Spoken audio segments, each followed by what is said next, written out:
मेरी भाभी मेरे भाई को खुश करने के लिए अपने कपड़ों पर भाई का फेवरेट परफ्यूम लगाती थी। एक रात मैंने भी वो परफ्यूम अपने कपड़ों पर लगाया और मैं सो गई। रात को मेरे सर पर आसमान टूट पड़ा जब भाई ने गलती से मुझे सोता हुआ समझकर मेरी भाभी से कहा,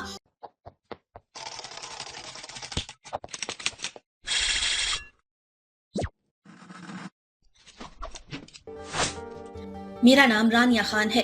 मैं अपने भाई के साथ रहती थी। मेरी वालदा मोहतरमा और वालिद साहब का इंतकाल हो गया था। एक रोज उनकी दुकान पर डाकुओं ने धावा बोल दिया और मेरे वालिद साहब को अपनी गोली का निशाना बनाकर दुकान पर मौजूद सारा सरमाया लेकर फरार हो गए और वालदा मोहतरमा इसके कुछ अरसे बाद इस दुनिया से चल बसी। मेरा भाई मेरा बहुत ख्याल रखता था। वालिद साहब और वालदा मोहतरमा के जाने के बाद हम दोनों ही एक दूसरे का वाहिद सहारा थे। मैं 18 की होने वाली थी और 12वीं क्लास की तालबा थी। हमारा घर हम दोनों के लिए काफी बड़ा था। हमारे यहाँ दौलत की रेल बेल थी। मेरा भाई एक दिन मुझे लेने कॉलेज आया तो वहाँ पर उसकी मुलाकात हमारी क्लास की एक लड़की नाइमा से हुई। नाइमा बहुत खूबसूरत थी और एक गरीब खानदान से ताल्लुक रखती थी। उसके वालिद साहब दिल के मरीज थे और उसका एक बड़ा भाई भी था जिसका दिमागी तवाज़ुन कुछ खराब था। नाइमा की वालदा मोहतरमा लोगों के कपड़े सिलाई करके घर का गुजर बसर करती थी। मेरे भाई ने उस बात का तस्करा मुझसे किया तो मुझे बहुत खुशी हुई। मुझे भी नाइमा बहुत पसंद थी, लेकिन नाइमा भाई से बहुत छोटी थी, कोई 10-12 साल। लेकिन मैंने भाई की खुशी की खातिर नाइमा से बात कर ही ली। इस तरह मेरे जरिए वो एक दूसरे से मिलने लगे। नाइमा के पास मोबाइल नहीं था तो मेरे भाई ने उसे मोबाइल भी गिफ्ट किया जिस पर वो दोनों लंबी लंबी गुफ्तगू करते थे। इस तरह वक्त गुजरता रहा और मैंने 12वीं क्लास कंप्लीट कर ली। नाइमा की वालदा मोहतरमा ने उसे पढ़ने से रोक दिया। यूं मेरे भाई और नाइमा के मिलने के जराए बिल्कुल ही खत्म हो गए। एक दिन नाइमा का फोन आया कि उसकी वालदा मोहतरमा उसके लिए रिश्ता देख रही हैं और अगर उनको मेरे लिए कोई मुनासिब रिश्ता मिल गया तो वो मुझसे पूछे बिना मेरी शादी करवा देंगी। मेरे भाई ने जब नाइमा की ये बात सुनी तो बहुत परेशान हो गया, बेचैन सा होता मेरे पास पहुंचा और मुझको कहने लगा कि मैंने नाइमा के घर रिश्ता लेकर जाना है। मैं फौरन राजी हो गई और उस ही शाम को भाई के साथ नाइमा के घर रवाना हो गई। वहां पहुंचकर जब हमने नाइमा की वालदा मोहतरमा और वालिद मोहतरम के सामने अपने आने का मकसद रखा तो वो फौरन राजी हो गए। यूं नाइमा की मंगनी मेरे भाई से हो गई और 2 महीने बाद ही शादी की तारीख रख दी गई। जैसे जैसे शादी के दिन नजदीक आ रहे थे तैयारियां बढ़ती चली जा रही थी। वक्त तेज रफ्तारी से गुजर गया और नाइमा हमारे घर मेरी भाभी बनकर आ गई। थोड़े दिन तक सब अच्छा चलता रहा, लेकिन जैसे जैसे वक्त गुजरता रहा मेरे भाई का अंदाज बदलता चला जा रहा था। मैं हैरान थी कि कोई इतनी जल्दी रंग कैसे बदल सकता है। मेरे साथ उसका रवैया काफी मूडी था।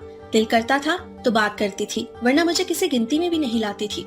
मुझको अक्सर मेरे रंग को लेकर तंज मारती रहती। मेरा रंग थोड़ा सा सांवला था। मेरी भाभी पहले ही बहुत खूबसूरत थी। मेरा भाई तो पहले ही मेरी भाभी का दीवाना था। मेरी भाभी और मेरे भाई में बहुत सारा प्यार था।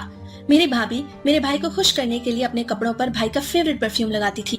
एक रात मैंने भी वो परफ्यूम अपने कपड़ों पर लगाया और मैं सो गई।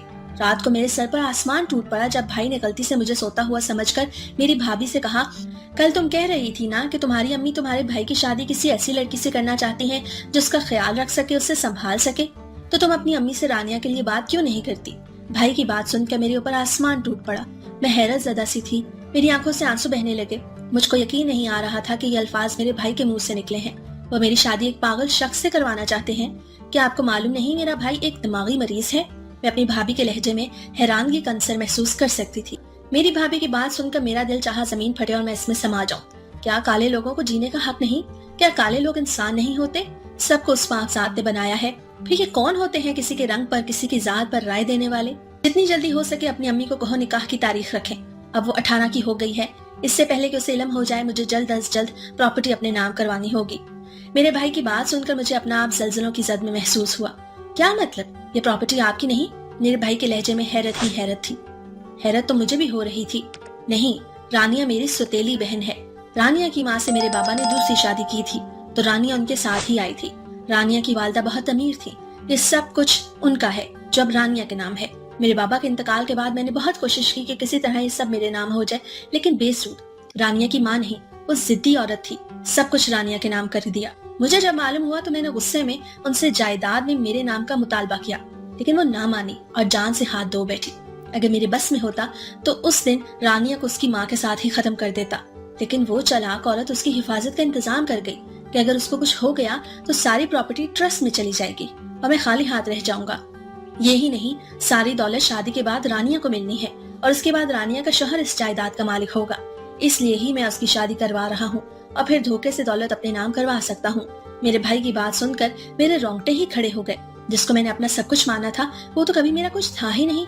यहाँ तक कि मैं अब भी धोखे में थी और अपनी माँ के कातिल के साथ रह रही थी। वाह, मान गई। वैसे रानिया को कभी शक नहीं हुआ? मेरी भाभी हंसती हुई मेरे भाई को दाद देने लगी। मतलब दोनों के अंदर ही से इंसानियत नाम की चीज बिल्कुल खत्म हो गई थी। वैसे भी काफी छोटी थी। मुझे लगा अब अगर मैंने कुछ और सुना तो मेरा सर दर्द से फट जाएगा। मैं सोचने लग गई कि क्या करूं जिससे मैं बच जाऊं। अगर अभी जल्दबाजी इख्तियार करके शोर मचाऊंगी तो मेरे भाई को पता चल जाएगा और उसके बाद वो न जाने मेरे साथ क्या सलूक करे। अगले दिन मैं सुबह उठी तो मेरा जिस्म बुखार से तप रहा था। मेरे अंदर बिल्कुल हिम्मत नहीं बची थी कि मैं खुद के सहारे खड़ी भी हो सकूं। मैं वहीं पड़ी रही। इस तरह सुबह से शाम हो गई। किसी ने मुझे आकर देखना तक गवारा नहीं किया। इतने में मुझे मेरी भाभी के चीखने की आवाज सुनाई दी। मैं किसी तरह अपने अंदर हिम्मत जमा करके बाहर निकली तो नाइमा दर्द से तड़प रही थी। वो आग जला रही थी, तभी लाइटर से आग नहीं जली और उसने गैस बंद नहीं की और माचिस उठाकर आग जलाने लगी। यही उससे गलती हुई। गैस जो इर्द गिर्द फैल चुकी थी आग को पकड़ गई, जिसकी जद में मेरी भाभी का मुंह और हाथ आ गया। मैं सब कुछ भूलकर नाइमा की मदद करने को भाग खड़ी हुई। मेरी समझ में कुछ भी नहीं आ रहा था कि मैं क्या करूं। फिर जल्दी से ठंडा ठंडा पानी नाइमा के मुंह और हाथ पर डालने लगी, साथ साथ अपने भाई को कॉल मिलाने लगी। जब मैंने अपने भाई को बताया तो वो फौरन घर के लिए निकला। मैं किसी तरह अपनी भाभी को लेकर अस्पताल पहुंची। मेरी भाभी का मुंह बुरी तरह जल गया था। इतने में मेरे मोबाइल पर कॉल मौसूल हुई तो मुझे मालूम हुआ कि तेज रफ्तार गाड़ी चलाने की वजह से मेरे भाई का एक्सीडेंट हो गया है और वो मौके पर ही दम तोड़ गया। ये खबर मुझे अंदर तक दहला गई।